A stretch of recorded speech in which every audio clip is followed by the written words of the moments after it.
Hello, magluto ta og fried rice. Ali, ubani ko. Ubani ko, okay?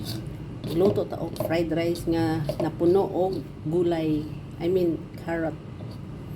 Carrot is good for our health. Kay rich in vitamin C na siya. Vitamin C ba? Correct me if I'm wrong. Okay, dali na. Hello, hello. Kumusta? Magluto na po ta. Okay, fried rice or ginisang kanon kay daghan kay may bahaw gabi no narao tong sa atong rice cooker. Okay, kanila akong gamit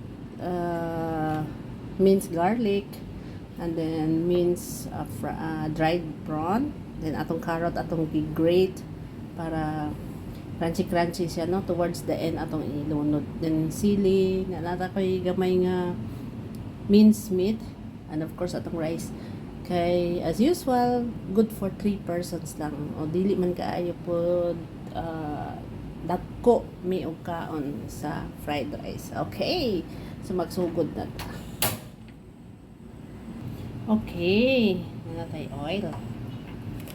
Itong of course atong minced garlic. Generous dito sa garlic, okay? Kay may man to ni siya og effect sa atong lawas.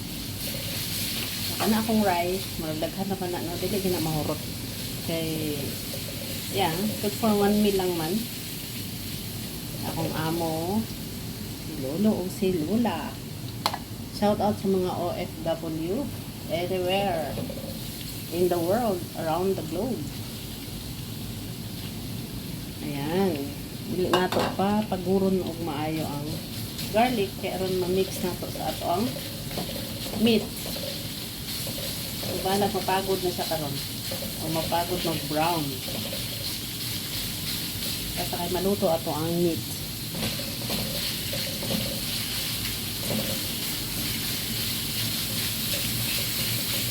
Yan. Lamig kaayo ano ang garlic aroma.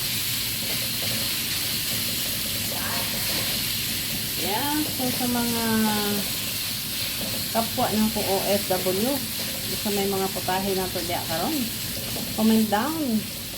Okay, mag-try po tayo luto. So na kay mga kanilang akong ano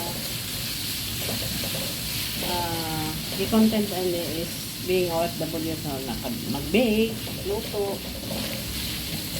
maka-chance ng malaag. Other than that, nasa atong Facebook official Tabsky GS anil. Yes. Muna. Napot tayo, page sa Facebook dealing of real property. Okay? Legit po tayo. So ilang bisitahin po ninyo panagsa siguro. Okay, ayan na, nag-brown na. So, ilunod na to. Atong i-add atong minced dried prawn. Dried prawn na siya.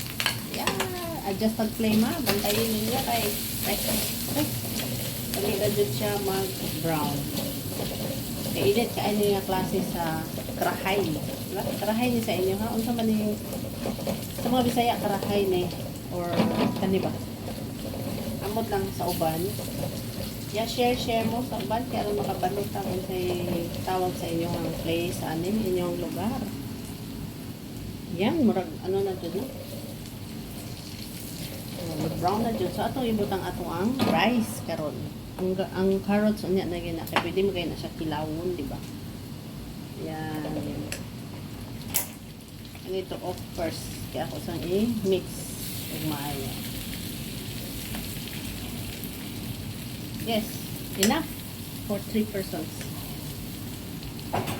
And by the way, lami po ni kayong fried rice pag sa umaga, no? Pamahaw ba? Oops. Gunit kay init kaayo.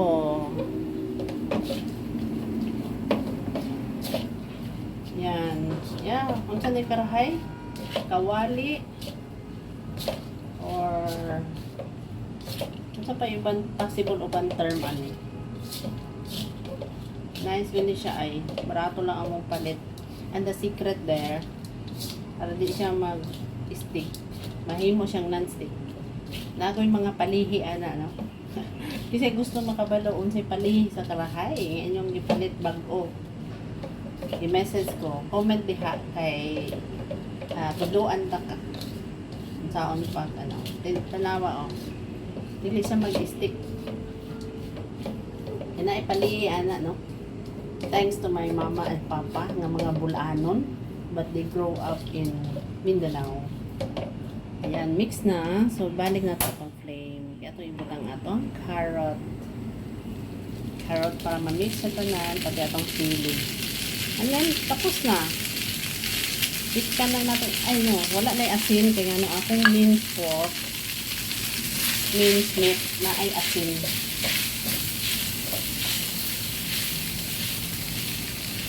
Ayan.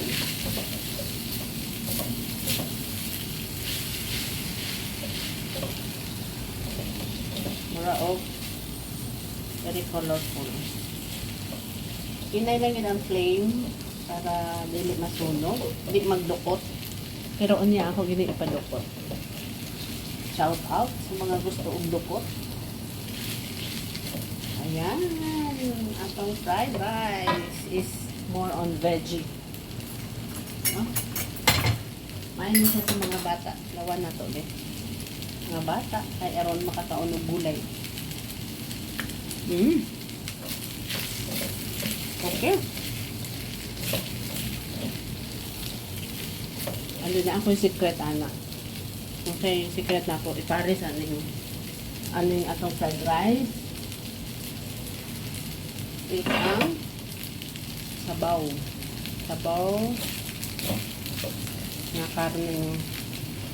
In Malaysia, na may mga akong amo ay may kaunan o gano'n. Pork. Okay. Saba kaya akong rulan. So, ayan na. Ready na. Okay na. Salamat kayo. Ay, sorry. Ayan. Out na nato. Ako sabaw drinks. Aray. And potato leaves. Muna atong ipares. Impas ang ato ang meal karon. Bye-bye. Salamat sa mga wala nag-subscribe. I-subscribe naman. Bye.